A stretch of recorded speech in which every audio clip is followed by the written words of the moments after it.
Pour cette 26e journée de ce séjour en Thaïlande, on se retrouve sur la plage de Jomtien, Pattaya, pour retrouver Émile. Émile, c'est un retraité français qui connaît Pattaya depuis 46 ans, qui est marié à une Thaï depuis 35 ans. Et j'ai trouvé que ce serait intéressant de lui demander son avis sur la Thaïlande, sur le fait de s'installer. Il est revenu s'installer ici il y a quelques années. Et donc il va nous raconter son histoire et ce qu'il pense de l'installation des retraités français en Thaïlande. C'est parti. Eh bien bonjour.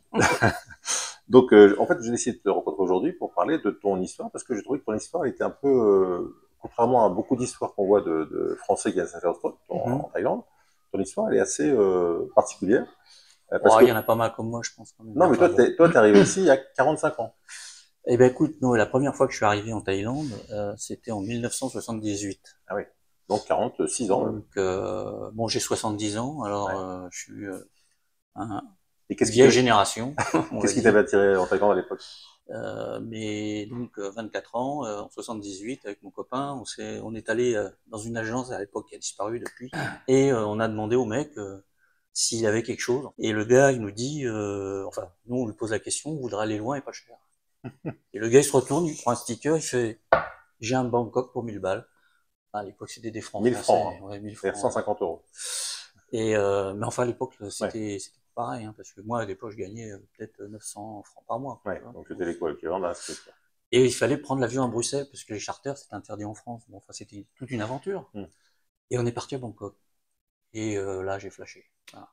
Enfin, j'ai flashé du premier coup. C'est-à-dire, tomber amoureux du pays. Alors à l'époque, c'était un petit village. Ici? Ouais, Ah ouais, mais enfin, Pattaya, je connaissais pas, hein, je veux ouais. dire, c'était la Thaïlande, quoi. Je veux dire, le climat, les arbres différents, les cocotiers, le machin, enfin tout. Les gens, les filles aussi, bien sûr. Et puis, bon, voilà, on a tourné comme ça, puis après, tous les ans, bim, bam, boum, tous les ans, tous les ans, tous Tous les les ans. ans, tu es là. Voilà. Alors Alors si bien que, on se servait de Bangkok comme un hub parce qu'on est allé au Laos, on est allé en Malaisie, en Indonésie, à Bali, on tournait un peu, tu vois. Mais à chaque fois, on venait ici en Thaïlande. Et puis après Pattaya, Pattaya, on est venu, enfin en 78, on est resté 2 jours. Et c'était bon, c'est vrai que c'était pas du tout comme ça, hein. Enfin, il y avait quelques constructions, c'était parce qu'il y avait les Américains qui étaient venus avant, les touristes évidemment, c'était oui, parce que l'ancienne. l'origine de Pattaya, le show Pattaya, c'est l'armée américaine qui voulait divertir ses Ouais. soldats. Ouais, parce qu'ils avaient des bases américaines ici pendant la guerre du Vietnam. Et donc, bah, les mecs qui étaient à Korat, Korat c'est à quoi? C'est à 200 km d'ici, hein. Donc ils venaient ici, j'imagine, bon, ils faisaient leurs affaires. Le truc R&R, c'est Recreation and Rescue. Voilà. C'était le système américain. C'est-à-dire qu'avant, les soldats américains qui étaient en Vietnam restaient au Vietnam, faisaient leur mission, puis après ils allaient aux États-Unis pour repos, puis revenaient au front, quoi. Enfin, mais ça coûtait cher, ça. Alors ça fait la fortune de compagnies comme TWA ou Paname. Paname, mais ça coûtait cher au contribuable américain. Et donc ils se Donc sont rendus ils sont compte que venus en ici. les mettant en Thaïlande, c'était moins cher. Bah, c'était moins cher. Et puis, Et puis il fallait occuper les soldats, donc on leur a trouvé ouais. des filles pour. Donc ils ont construit une autoroute entre Bangkok et Pattaya, ils ont construit quelques hôtels et tout, puis après, Là, on parle ça a des années démarré comme ça. 65-75, hein, grosso modo. Ouais, et après, donc, 75, il y a eu la chute de Saigon. Ouais. Mais moi, quand je suis arrivé en 78, il y avait encore des Américains ici, parce qu'en fait, ce qui se passait, c'est que ils démantelaient les bases américaines, ils transféraient un certain nombre de choses à l'armée thaïlandaise. Et j'ai eu l'occasion, par exemple, d'aller à Korat. Et Korat, c'était une ville fantôme. Imagine Korat, il y avait, je sais pas, 20 000 Américains, des B-52, des machins, enfin tout ce que Et tu puis ils veux. sont tous partis rapidement. Puis alors, quand les Américains ils viennent, c'est pas comme l'armée française, Ah hein. bah oui. Je veux dire, t'as un combattant pour 5 mecs derrière en logistique. Donc il y avait bowling, boîte de nuit, restaurant, machin. Enfin, ils avaient transposé les États-Unis à Korat. Et Quand quand ils sont partis, ils ont perdu la guerre du Vietnam, ils sont rentrés chez eux, ils ont tout. ils ont tout laissé. Alors il y avait des bowling 24 pistes, il y avait personne dedans.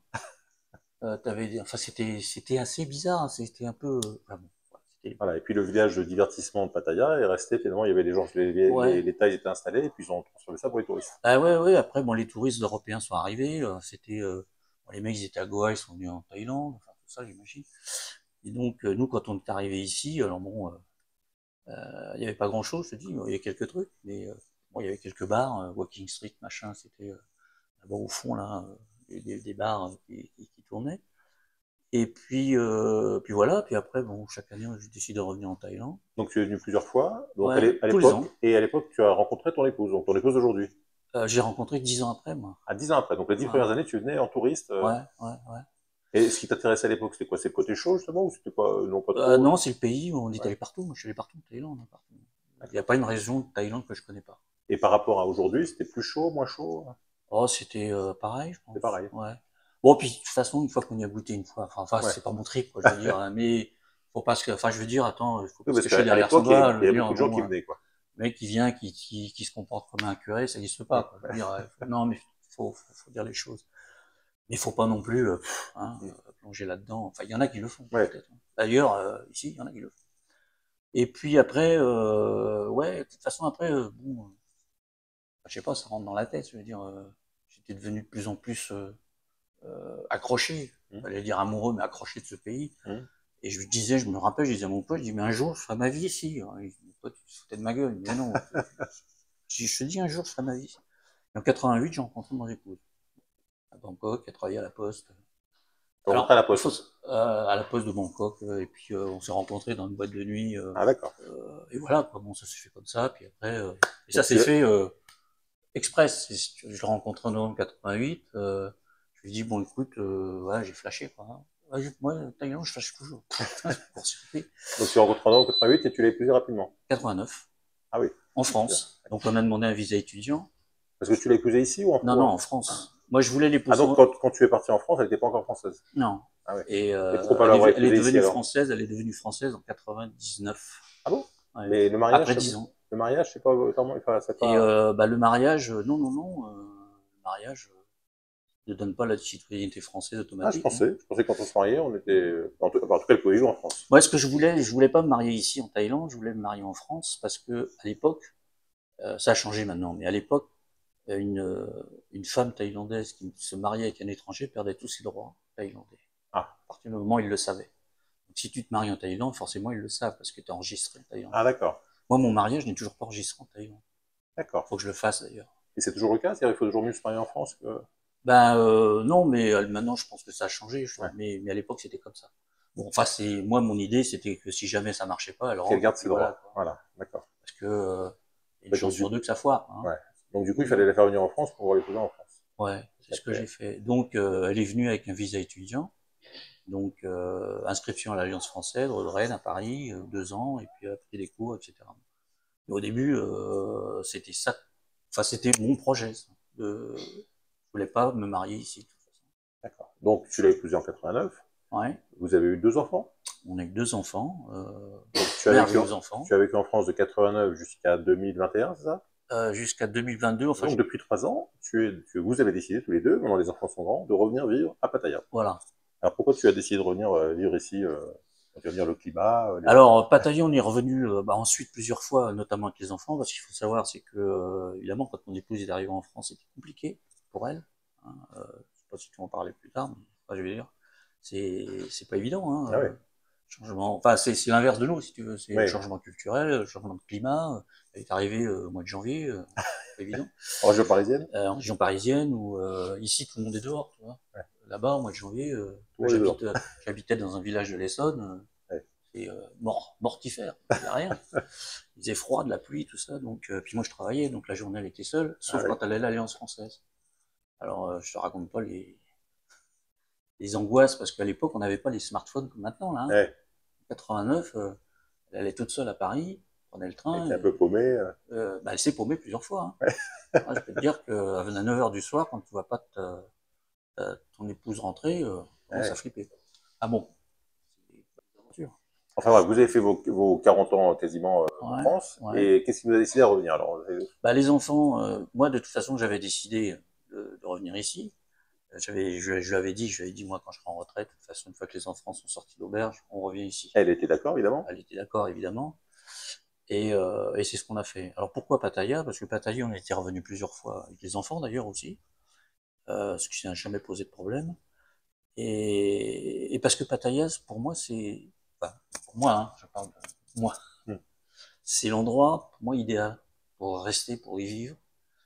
C'est à 150 km de Bangkok, c'est à 90 km de Suvarnabhumi, l'aéroport pour rentrer. Il y a tout à Pattaya, c'est une ville. Il y a des centres commerciaux. Alors c'est vrai qu'il faut tordre le cou à une croyance qu'on a beaucoup en France, principalement à cause des émissions de télé qu'on voit souvent. Pattaya, c'est pas juste Pigalle. C'est-à-dire que les gens ont la vision de Pattaya en France comme ce qu'on peut voir de Pigalle pour Paris. C'est-à-dire que c'est une vision à travers une loupe, si tu veux. Voilà. Donc, puis ça a eu la réputation avec les Américains. Voilà. Après, le tourisme sexuel, machin, tout ça. Il faut savoir qu'aujourd'hui, Pattaya, se cacher derrière son doigt, ça existe quand oui, même. Pattaya, c'est une ville immense, avec 2-3 rues chaudes. Ouais, c'est ça. Voilà. Ouais. Mais donc, c'est à Paris. Si on va à Paris, qu'on va pas à Pigalle, on voit pas de quartier chaud. On va pas à Saint-Denis, on voit pas de quartier chaud. Bon, et puis pareil, après, tu sais, enfin, j'imagine que bon, ça fait des années que ça dure. Bangkok, il y a des quartiers chauds à Bangkok aussi. Quand tu parles, de toute façon, en France, quand tu parles de la Thaïlande, de Bangkok ou de Pattaya, la première chose qui vient à l'esprit, c'est le tourisme sexuel. Ouais. Moi, je suis parti un mois, on m'a dit, ah, bah, tu vas pour les filles. J'ai dit, non, je vais pas pour les filles. Voilà, donc, moi, quand je me suis marié avec une Thaïlandaise, on m'a dit, ah, tu maries avec une pute. Non, mais tu vois, je veux dire, après, moi, je veux pas rentrer dans ce genre de, chacun pense ce qu'il veut. Moi, je dis, c'est comme tu viens à Pattaya. Moi, je dis toujours à des gens, je dis, t'as des yeux, derrière des yeux, t'as ton cerveau. Et si ton cerveau, il te commande de voir des choses que tu veux voir, bah, tu les verras. Et s'il te commande de voir d'autres choses, bah, tu verras autre chose. Ah oui. Après, chacun dit midi à sa porte. C'est sûr que si tu viens 15 jours et que tu passes 15 soirées à Soi Six, c'est bon. Il y a des gens, il y a des gens même qui se tirent des balles. Des gens qui viennent ici, ils viennent dingues, ils vont dans les bars, machin, tout ça, ils picolent. Bon, bah, c'est leur choix. Ouais. Enfin, je veux dire, moi, je respecte les choix. Oui, il fait ce qu'il veut. Alors, donc, tu as décidé de revenir à Pattaya. Mais alors maintenant que tu connais bien, puisque là, tu l'as depuis 3 ans, les plus grandes différences entre la vie en France et la vie en Thaïlande, c'est quoi pour toi? Ici, bon, il y a le climat qui change. Oui, ça, évidemment. Hein, évidemment. Alors, est-ce que c'est pas trop chaud parfois? C'est pas que c'est trop chaud, moi j'aime bien la chaleur. Mais moi, ce qui me manque ici, c'est le changement de saison. Ouais. Oui, il fait jamais moins de 20 degrés, quoi. Bah, moi, bon, t'as une chaîne de jardin. Ouais. Le jardin est quand même dicté par les saisons. Et c'est pour ça que je voyage l'hiver, parce que l'hiver, il n'y a plus rien à faire. Et bah, moi, je faisais un peu de jardin, pas à ton niveau, évidemment. Mais ici, c'est ça. Ici, il fait toujours chaud. Alors, ouais, plus ou moins chaud. Le minimum, c'est quoi? C'est 20 degrés? Je dirais, c'est 24-25. 24, 25. La nuit. Et c'est quoi le moment le plus frais de l'année? C'est maintenant. C'est en ce moment. C'est en ce moment-là. Donc décembre, janvier. Et encore, là, moi, je suis là depuis un mois, je suis pas eu froid une seconde. Hein. Et en ce moment, quand tu regardes ce qu'ils disent dans la presse et dans la presse météo locale, c'est que c'est une des années les plus fraîches. Ah oui. Imagine. Ah oui. Donc alors que moi, je suis content de rentrer le soir dans ma chambre pour retrouver la clim et avoir un peu de fraîcheur. Ouais. Et ici, la saison la plus chaude, évidemment, enfin, je parle de Pattaya, mais un peu partout en Thaïlande. Et encore, Pattaya est au bord de la mer, donc on a du vent. À Bangkok, il meurt. Hein. Donc, entre mars et mai, c'est super étouffant parce ça monte jusqu'à 40 degrés, avec 80% d'humidité. Enfin, c'est du rail. Enfin, globalement, tu préfères le climat thaïlandais au climat français? Ouais, globalement. Et puis, ici, c'est la facilité de la vie. Enfin, bon, je suis pas le seul à te le dire. Enfin, si tu interroges d'autres personnes, tu verras. C'est la facilité de la vie, c'est-à-dire que tout est ouvert 24 heures sur 24, les gens sourient. Le service, enfin, nous ici, on habite dans cette résidence. Il y a une équipe de gens pour la maintenance de l'immeuble. Ouais, alors faut préciser que tu es dans un immeuble moderne avec une sorte de conciergerie et que dès qu'il y a un problème, tu peux appeler la conciergerie et puis ils viennent régler le problème. Ouais, ils viennent régler le problème dans l'heure qui suit. Ils changent une ampoule, ils débouchent les robinets, les lavabos s'ils sont bouchés. Enfin, et ça coûte 0. Et ça coûte 0. Et tu m'as dit que tu payais l'équivalent de 50 € de charge par mois. Ouais, à peu près. Ouais, mais on a un appartement qui fait 38 mètres carrés, dont 2 mètres carrés de terrasse, de balcon. Et donc, on paye la maintenance en fonction de la surface. Ouais. Mais donc, pour 50 € de charge, tu as un service quasiment d'hôtel de luxe. Quoi. Moi, je fais de la peinture, donc je fais encadrer mes tableaux.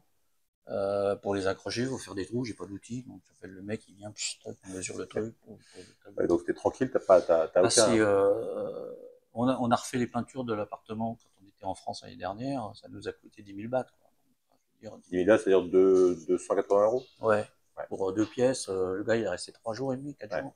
Donc c'est vraiment intéressant. Donc il y a ça, il y a le service, je te dis, il y a le fait qu'ici à Pattaya on a tout. Dire les transports pour aller à Bangkok, c'est d'une simplicité. On prend Grab ou Bolt, enfin peu importe.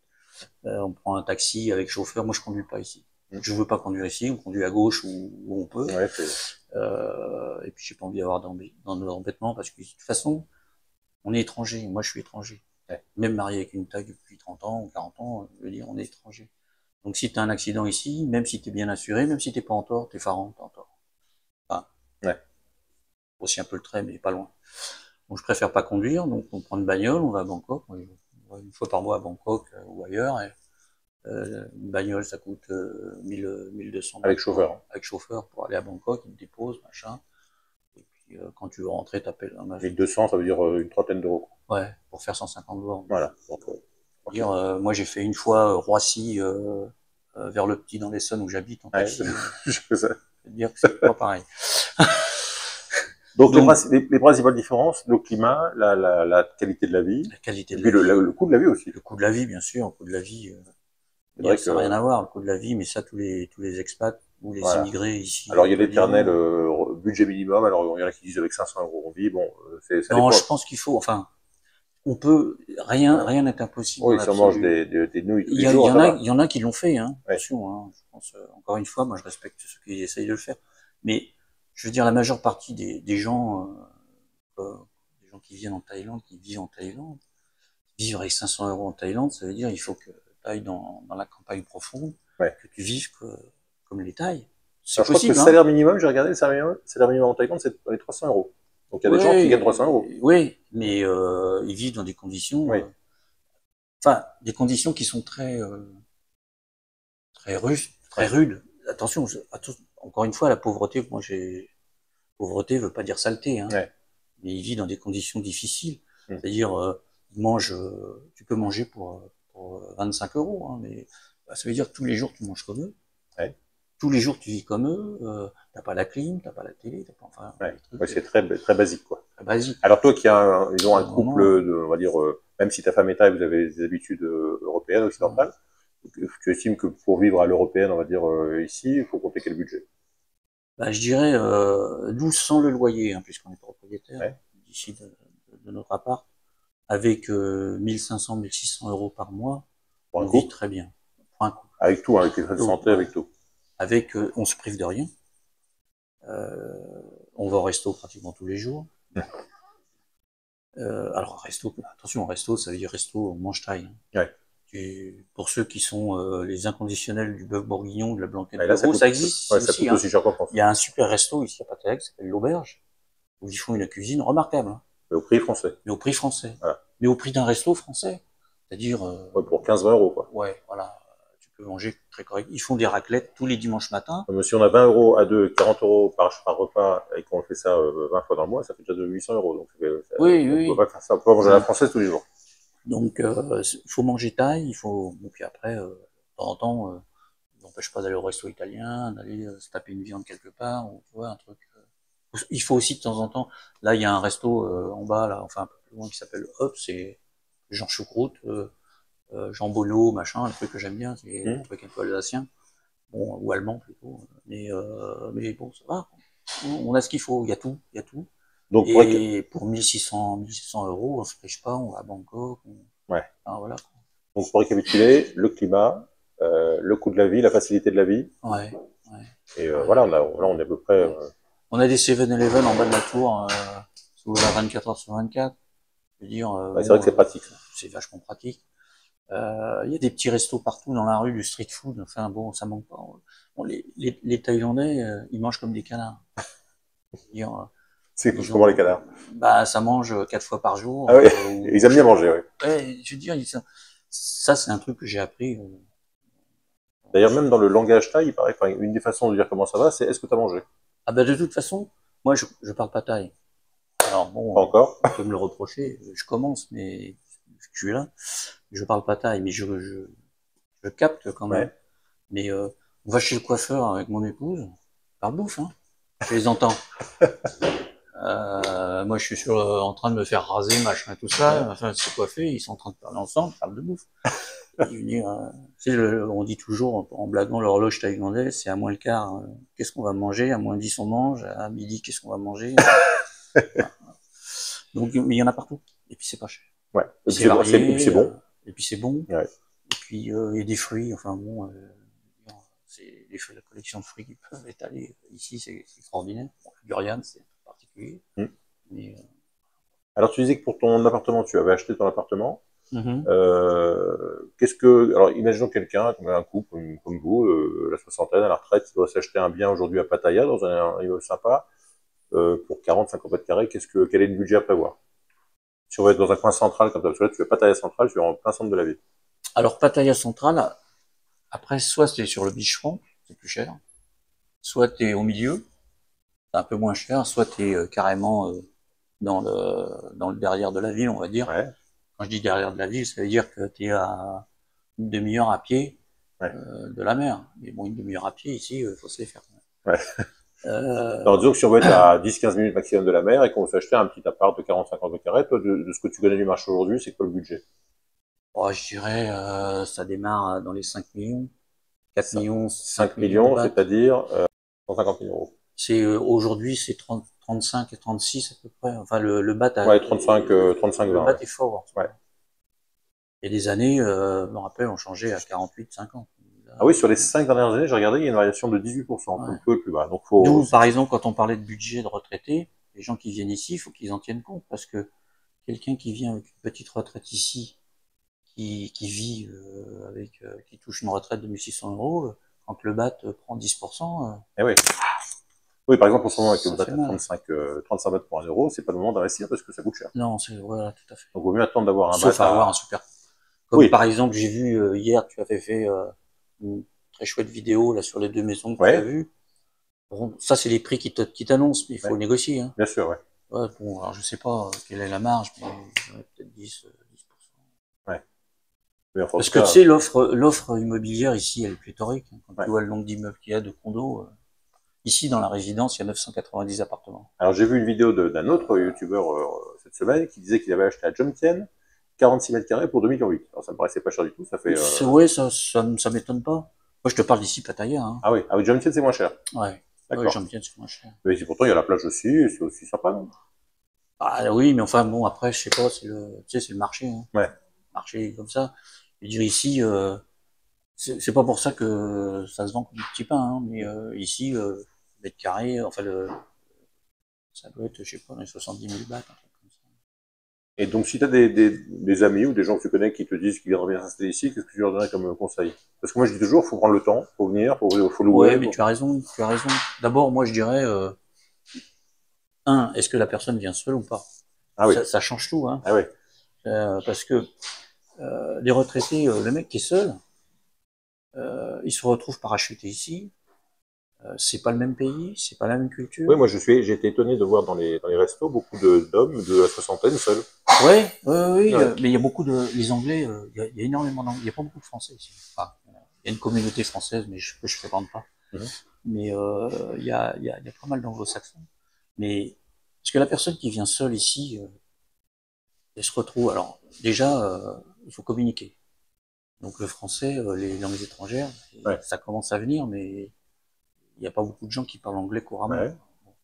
Et puis les Thaïs, ils parlent pas tous super bien anglais non plus. Hein. Ouais, mais ils baragouinent pas mal. Ils baragouinent, c'est peut-être pas toujours. Moi, je sais que j'ai parlé avec des Thaïs. Après, pour moi, pour le quotidien, ça passe. C'est-à-dire les gens qui baragouinent et tout ça. Par contre, là, il faut vachement faire gaffe, c'est tout ce qui est officiel. Administration, tout ça. Oui, alors ça, j'ai fait une vidéo avec un avocat. Moi, je conseille vraiment de travailler avec un avocat français. Ouais. Parce que sinon, on s'en sort pas. Là, il faut vachement faire gaffe. Non, sinon, la personne qui vient ici, bon, effectivement, moi, je conseille de louer plutôt que d'acheter. Hein. Ouais. Enfin, en tout cas, au début. Là, nous, on a acheté, pourquoi? C'est ma femme qui a acheté. Hein. Ouais. C'est dans le lot, dans le quota thaïlandais. Et puis on a eu une opportunité. T'as eu une bonne affaire, t'as sauté dessus. Ouais. Voilà. C'est le seul cas où on va dire on peut se décider un peu rapidement, c'est vraiment sur une super affaire. Mais sinon, faut prendre son temps, venir plusieurs fois en location. Et puis, il faut savoir que quand on achète quelque chose, on est scotché, hein. Si tu achètes quelque chose, c'est scotché à l'endroit où tu achètes. Parce qu'en fait, quand tu loues, bah, si ça te plaît pas, normalement la location minimale c'est 6 mois. 6 mois? Ouais. Enfin, tu peux louer pour 1 mois ici, par exemple, le short term. Et si tu veux louer la location, un contrat, normalement c'est 6 mois, voire 1 an. Ah ouais. Après, les tarifs mensuels sont dégressifs en fonction de la durée. Mais au moins, bon, si tu restes 6 mois dans un endroit, le temps de te poser, et puis tu te dis bon, finalement à Pattaya, ça te plaît pas. Où il y a trop de bruit, ou toi, des choses comme ça, comme là par exemple. À ce moment-là, tu déménages, tu vas à Hue Hin. Et puis de prévoir aussi le futur, parce que quand on dit retraité, en règle générale, on est déjà dans un âge avancé. Ah oui. Donc ici, Ça veut dire âge avancé, ça veut dire qu'il faut déjà percuter au niveau santé. Et oui, les hôpitaux. Et ici, est-ce qu'il faut? Alors ici, ça marche comme dans les pays anglo-saxons, comme aux États-Unis, c'est-à-dire tu as la carte plastique, alimentée, tu payes, t'as pas de problème. Si tu payes pas, eh ben la santé c'est le minimum. Ouais, mais toi tu as pris la CFE, la caisse. Alors moi j'avais au départ, je voulais prendre, il y avait des packages comme on dit, CFE plus mutuelle, voire des compagnies privées genre April ou des trucs comme ça. Mais ils te demandent un questionnaire médical, ce qui est normal. Le problème c'est que si tu as des pathologies existantes, ouais, tu peux être recalé. que ce soit les mutuelles ou les compagnies privées, ils t'excluent les pathologies existantes et leurs conséquences. Et ça, en plus, bon, les prix sont assez exorbitants. Donc, je me suis rabattu sur la CFE, parce que la CFE, ça fonctionne comme la sécurité sociale. Et ça veut dire qu'il n'y a pas de questionnaire, ils prennent tout le monde. Bon, les taux de remboursement varient de 40% à 70%. Ouais, donc c'est un reste à charge important quand même. Alors, l'hospitalisation elle est prise en charge à 70%. Ouais. Mais si tu vas au Bangkok Hospital, si tu as un accident, tu te casses une jambe, n'importe quoi, que tu dois subir une opération, ça peut tout de suite chiffrer à 50 000 balles, euros. 50 000 euros. Ouais, donc si tu restes 30%, ça fait 15 000 balles pour ta pomme. Voilà. Ouais, c'est pas négligeable. Donc ça, c'est des choses à prévoir quand on est retraité. Parce que si on est en bonne santé et puis qu'on passe le questionnaire et que boum, on a le truc à 90, il y a toujours un reste à charge, mais qui est raisonnable dans les tant mieux. Sinon, il faut passer par la case CFE. Alors c'est mieux que rien. Et en plus, la case CFE, ça permet quand on rentre en France de bénéficier de la sécurité sociale locale. Parce que si t'as plus rien, ben. Alors quand toi t'es arrivé ici, donc il y a 3 ans, est-ce qu'il y a eu des formalités importantes à faire pour revenir vivre ici ou... J'ai fait un e-visa à l'ambassade de France en Thaïlande. Oui, parce que pour le gouvernement thaï, t'es pas marié avec une Thaï. Ouais. Parce que tu serais marié avec une Thaï. Oui, mais à l'ambassade, ils reconnaissaient le mariage français. Ouais. L'ambassade. Donc j'ai demandé un visa regroupement familial. D'accord. Donc c'est un visa de 3 mois. Donc j'ai fourni tout ce qu'ils demandaient. Tu vas sur le site de l'ambassade de Thaïlande en France, tout est écrit. Hein. Il suffit de produire les papiers et donc ça se fait en électronique. Donc j'ai fourni livret de famille, certificat de mariage, machin, tout ça. Et j'ai eu un visa de 3 mois. Donc je suis venu ici en juillet 2022. Donc visa de 3 mois. Et puis au bout de 3 mois, j'ai renouvelé en visa retraite. D'accord. Donc là maintenant, tu dois faire des formalités chaque année, j'imagine. Oui, c'est-à-dire que chaque année, je renouvelle le visa. C'est un visa dit O retraite. Hein, c'est le visa O non immigrant. Et tous les 3 mois, je fais un report 90 jours. Enfin, c'est le truc classique. D'accord. Moi, si j'ai un conseil aussi à donner à des gens qui voudraient investir en Thaïlande, c'est d'investir dans quelque chose qui est déjà construit. Oui, pas acheter sur plan. Non. Parce que sur plan. Moi, je le ferai pas. Hein. Alors, il y a plein de gens qui le font et puis ça marche très bien. Hein. Ouais. Et si tu achètes sur moi, plan, tu verses parce une grosse somme et que... moi, je veux voir, je veux toucher. Ouais. Donc, il y a une offre tellement pléthorique que tu prends ton temps, tu vas utiliser. Alors l'avantage, c'est quand on achète sur plan, en général, c'est un peu moins cher. Ouais. Et puis en plus, bon, évidemment, comme tu disais tout à l'heure, il faut se faire entourer par des professionnels, des vrais professionnels, parce que ici, ce qui se passe, c'est que les titres de propriété, ils varient en fonction du niveau. Tu peux être propriétaire du terrain, mais pas du bâtiment. Tu peux être propriétaire du bâtiment, mais pas du terrain. Alors un Français ne peut pas être propriétaire du terrain. Non, non, mais le promoteur, celui qui te vend. Oui, le promoteur, oui. Le promoteur ou celui qui te vend. J'ai même vu qu'on pouvait récupérer les dettes de la maison de ce qu'on achète. Possible. Mais il y a eu des exemples, mais ça existe, des exemples où t'as un étranger qui vient acheter une maison en Thaïlande, le mec il signe tous les papiers devant le notaire, enfin il n'y a pas de notaire ici, c'est le land machin, il signe tous les papiers comme il faut, hein. Mais sauf que l'avocat était véreux, et l'avocat il a produit le mauvais chanote. Le chanote c'est le titre de propriété. Ah ouais. Donc il a produit un chanote qui était pas bon, et le gars il est venu s'installer dans la baraque, et puis 3 semaines après, le propriétaire vient, il dit mais vous êtes chez moi, dehors. Et si c'est la France, il ne faut pas rester même si c'est des squatteurs. Tu vois, donc il faut être très prudent. Mais je pense que, tu sais, en France c'est pareil. Je veux dire, enfin, quand tu commences à mettre sur la table des 200-300 000 euros, la moindre des choses c'est de faire attention. Oui. Enfin, tu vois. Ouais. Et ici peut-être un peu plus, parce que c'est pas ton pays, c'est pas les mêmes lois, machin, tout ça. Mais à la base, il faut être prudent. Quand même. Ah oui. Bon, alors maintenant, on va parler un peu de la vie quotidienne. Donc, ça fait 3 ans que tu es là. Comment est-ce que tu occupes tes journées? Bah, j'imagine que comme un retraité français ici, mais est-ce que tu as des endroits favoris, des activités favorites? Qu'est-ce que tu... Comme j'ai l'habitude de dire, par rapport à la période où je travaillais, ce que j'avais l'habitude de faire en 10 minutes, je le fais en 20. Déjà, ça, ça meuble. Et puis en plus, non mais ici, on vit beaucoup dehors. Ce que je faisais beaucoup moins à la maison quand j'étais en France. On possède toujours notre maison, avec notre jardin. Donc, j'étais beaucoup plus sédentaire à la maison quand j'étais retraité. C'est marrant, hein. C'est que quand je suis venu ici, dans cet appartement que je connaissais déjà, hein, évidemment, on l'avait acheté en 2017. Mais je marche beaucoup. En France, pas de voiture. En France, j'avais la voiture. Ouais. Donc, on allait faire les courses, machin, caddie, au champ, machin, on revenait. Enfin, on allait de temps en temps au restaurant, on allait voir les enfants. Enfin. Mais je bougeais pas tellement, en fait. Je m'occupais de mes bonsaïs. J'allais faire un tour dans ma petite serre, hein, qui n'a rien à voir avec la tienne, j'imagine. Et puis toi, bon, j'avais quelques amis, mais bon, mes amis, j'en ai un qui est du côté de Cahors, c'est pas facile. Ouais. Alors, et c'est marrant, c'est que autant ici, on accepte de faire des déplacements assez importants, autant en France, on a des amis aussi qui habitent à Saumur, venez ce week-end et tout, c'est loin. Ouais. Et si tu fais des déplacements, Bangkok, donc ici, je bouge beaucoup, je marche beaucoup. Ce qui est bien d'ailleurs. Oui, déjà d'aller se balader sur le bord de mer, c'est sympa. Donc, nous, on marche souvent le soir parce qu'il fait plus frais. Ouais. Donc, on se fait le beachfront aller-retour. On va dîner en ville là-bas, on revient, donc ça fait une bonne promenade digestive. Ça me fait faire de l'exercice. D'ailleurs, le médecin m'a dit. Oui, j'ai encore lu hier que 8000 pas par jour, ça diminue les risques de toutes les maladies cardiovasculaires de 50%. Donc, faire 1000 km par jour. Hein. À chaque fois que je rentre en France, je vais voir mon médecin en France. Bon, j'y suis aussi, hein, au l'hôpital. Et mon médecin français, il me dit, mais vous êtes en meilleure forme. Ah oui. Parce que je dis, bah oui, je bouge beaucoup, je bois moins ici. En France, je buvais du vin à table le midi, soir. Pourtant, c'est pas cher l'alcool ici. Je bois très peu. Ouais. Bon, ça m'arrive, je suis pas non plus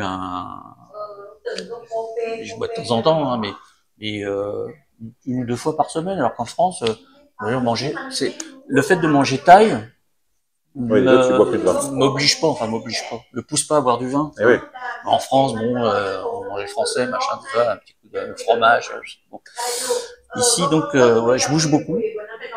Donc, non, je pense que j'ai une meilleure hygiène de vie. D'accord. Enfin, je trouve. Hein. Je pense que beaucoup de gens sont pareils. Quand tu vois le soir, il y a plein de gens qui marchent. Voilà. Enfin, sa vie, quoi. Je veux dire, souvent, il y a des festivals. Bon, il y a eu le festival de feux d'artifice, là. Il y avait 4 ou 5 pays qui étaient représentés. Il y a eu le festival de jazz. Il y a toujours des événements. Ouais, il y a toujours quelque chose. Enfin, à un mois d'écart. C'est une ville très vivante. Ouais. Ok. Bon, voilà, on a fait un petit peu le point sur le fait de venir passer sa retraite ici. Alors, je vais faire un petit point aussi sur le fait d'avoir une femme thaï, parce que il y a aussi des Français qui peuvent venir ici puis se marier avec une thaï. Comment tu... Je suis pas le seul, hein. Ah non, c'est sûr. Mais généralement, les Français qui viennent là viennent vers la soixantaine et puis essaient de trouver une petite jeune. C'est le truc un peu, trouver une femme plus jeune pour s'installer. Il y a une particularité ici en Thaïlande, il faut reconnaître une chose, c'est que c'est vrai que les personnes âgées ici sont pas considérées par rapport à leur physique. Il n'y a pas de recalage. On en voit souvent avec des petits jeunes. Ouais.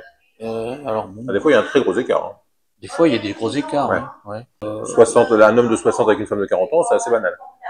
Ah ouais, mais même pire. Hein. Oui, il y a pire. Mais moi, ce que j'ai constaté ici, c'est que ça avait l'air d'être 60-40, 60-35, c'est pas, ça choque personne. Ouais. Donc, ouais, c'est sûr. Hein. Ouais. Et alors, le fait d'avoir vécu comme ça pendant 30 ans avec une femme thaï, qu'est-ce que vous avez comme gros différences culturelles à gérer? Qu'est-ce qui était difficile pour elle et pour toi dans le fait d'avoir 2 cultures comme ça qui cohabitent? Bah, c'est la culture, je dirais que c'est la culture du pays en général, qui forcément déteint sur les individus, donc elle en particulier, et qui déteint sur moi.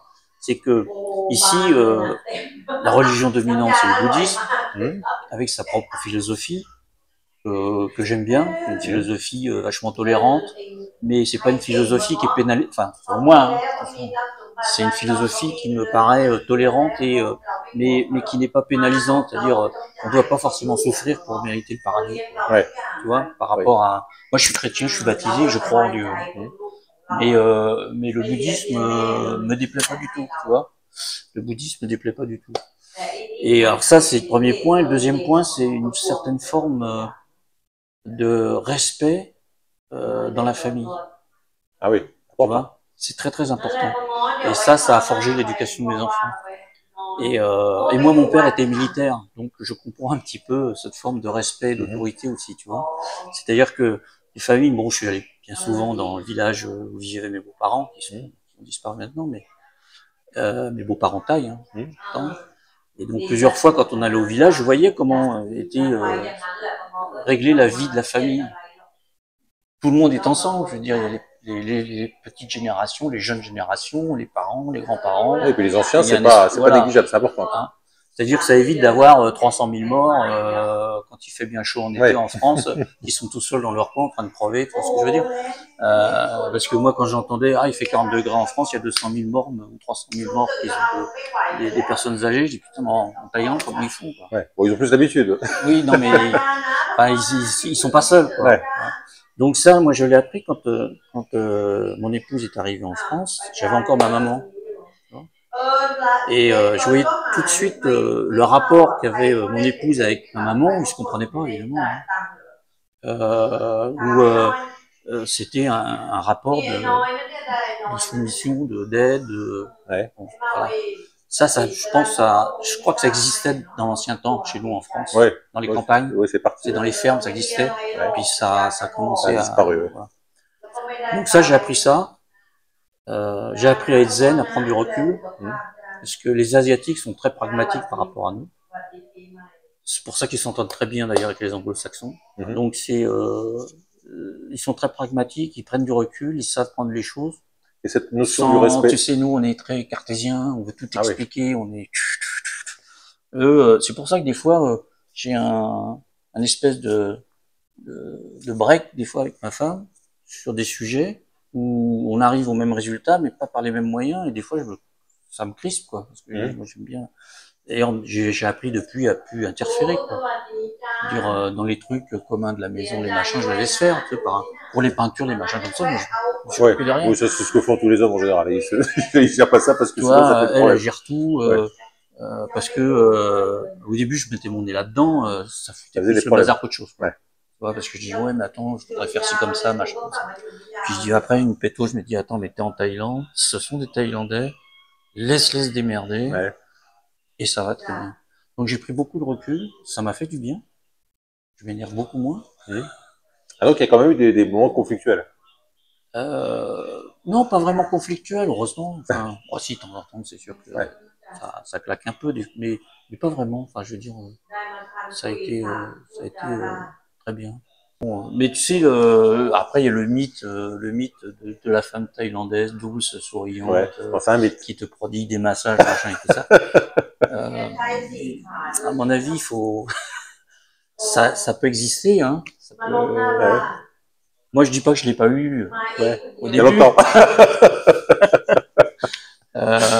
Mais non, après, non, je veux dire, les femmes thaïlandaises, elles savent ce qu'elles veulent, elles ont leur indépendance.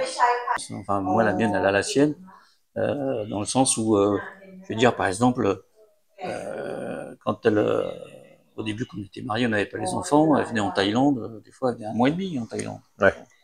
Ce qui, encore une fois, je pense que ça a aidé aussi à consolider notre couple. Bon, alors pour conclure, globalement, donc toi, tu es revenu installer à Pattaya depuis 3 ans. Globalement, on va dire, est-ce que tu conseilles à des gens qui aiment bien l'Asie, qui aiment bien la Thaïlande de le faire, ou est-ce que tu leur dis, oui, il faut faire attention? Moi, je pense que, enfin, à comparer, encore une fois, de ce qui se passe en France, notamment depuis ces dernières années, où il y a une tendance qui me plaît pas trop. Alors, on va pas rentrer dans la politique ou quoi que ce soit, c'est pas le sujet. Mais c'est une tendance que j'ai pas eu l'habitude de vivre. Oui, ça a changé récemment. Ça a changé assez récemment et pas dans le bon sens, enfin.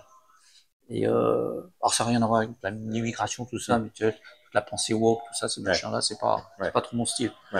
Par rapport à ici, c'est sûr que c'est pas photo. Enfin, maintenant, la France m'a donné beaucoup de choses et c'est mon pays. Je suis français et j'y retourne tous les ans et j'ai mes enfants qui vivent là-bas. Mais au niveau ici, j'ai l'impression d'avoir plus de liberté, de faire ce que je veux, ce qui est un peu vrai aussi. Dire que, comme disait Coluche, en France, tout ce qui est pas interdit va devenir obligatoire. Donc c'est un peu chiant quand même, tu vois ce que je veux dire. Donc ils arrêtent pas de nous sortir des trucs, nous apprendre à vivre. Tu vois, on nous apprend à vivre. On n'a pas besoin. Ici, on fait ce qu'on veut. Ouais. Alors les gens disent en France, c'est l'armée des généraux en Thaïlande. Machin. Non, hein, ils ont qu'à venir, ils vont voir. Par contre, oui, il y a des choses auxquelles il faut faire attention, surtout quand on est retraité. Je dis, c'est la santé. Le poste numéro 1, c'est l'assurance santé. C'est parce que là, ça pardonne pas. Hein. Je veux dire, ici, t'as un accident de la route ou t'es malade, tu vas à l'hôpital, si tu peux pas payer, ils vont pas te mettre à la rue, mais ils vont pas te soigner. Ouais. Ils vont pas te soigner, ils vont te mettre au minimum. Donc ça, c'est très très important de savoir communiquer, que ce soit sur un plan général, quand tu viens dans un pays. Bon, moi je parle pas thaï, donc je suis mal placé pour le dire, mais au moins parler anglais, parce que communiquer, c'est la première des choses à faire. Et quand tout à l'heure tu parlais de prendre une épouse thaïlandaise ou au moins avoir une relation avec une thaïlandaise, je veux dire, la relation, elle se construit pas en dessous de la ceinture. Enfin, ça en fait partie, mais c'est pas le point le plus crucial. Il faut savoir communiquer. Même mon épouse parlait anglais, moi je parlais anglais. Bah, malgré tout, je me souviens au début quand elle était en France, on avait des déjeuners ou en famille. Mon frère parle pas anglais, ma soeur non plus. C'est compliqué. Donc faire le translator, c'est compliqué. Donc communiquer, c'est très très important. La santé, c'est très important. Ouais. Et peut-être pas croire qu'on peut, comme parfois on l'entend, on peut vivre ici avec 3 francs 6 sous. Il faut quand même un budget correct. Ouais, il faut quand même un budget correct. Alors, d'ailleurs, de toute façon, par la loi ici, il faut quand même présenter un budget minimum. Hein, si tu veux avoir un visa, le visa O, il faut avoir des revenus minimum de 65 000 bahts par mois. Ouais. Hein, donc en gros 800 000 bahts par an. Ouais. Donc c'est 65 000 bahts, ça fait grosso modo 2 000 euros, c'est ça? Ouais, en gros, ouais. Bon, pour terminer, est-ce que tu penses que tu vas finir tes jours ici? Je pense, oui. Ouais. Enfin, je pense, j'en suis sûr. Ok, voilà. Eh ben écoute, en tout cas, merci pour ce témoignage. Bah, de rien. Et puis, peut-être qu'on aura l'occasion J'espère que j'ai pas dit trop de bêtises. Non, mais je dis ce que j'avais à dire. Peut-être qu'on aura l'occasion de faire dans un an ou deux un petit nouveau bilan pour voir comment ça se passe après 4 ans, 5 ans, pourquoi pas. Ouais. Voilà, merci à Émile pour cette longue interview. J'imagine que si vous êtes encore là, c'est que cette vidéo vous a plu. Alors n'hésitez pas à mettre un petit pouce bleu. Si vous avez des questions ou des commentaires, n'hésitez pas. Je pense que moi ou même Émile pourra peut-être répondre directement dans les commentaires de cette vidéo. Et puis si vous n'êtes toujours pas abonné, je compte sur vous de nous rejoindre pour de nouvelles aventures en Thaïlande. Bye bye!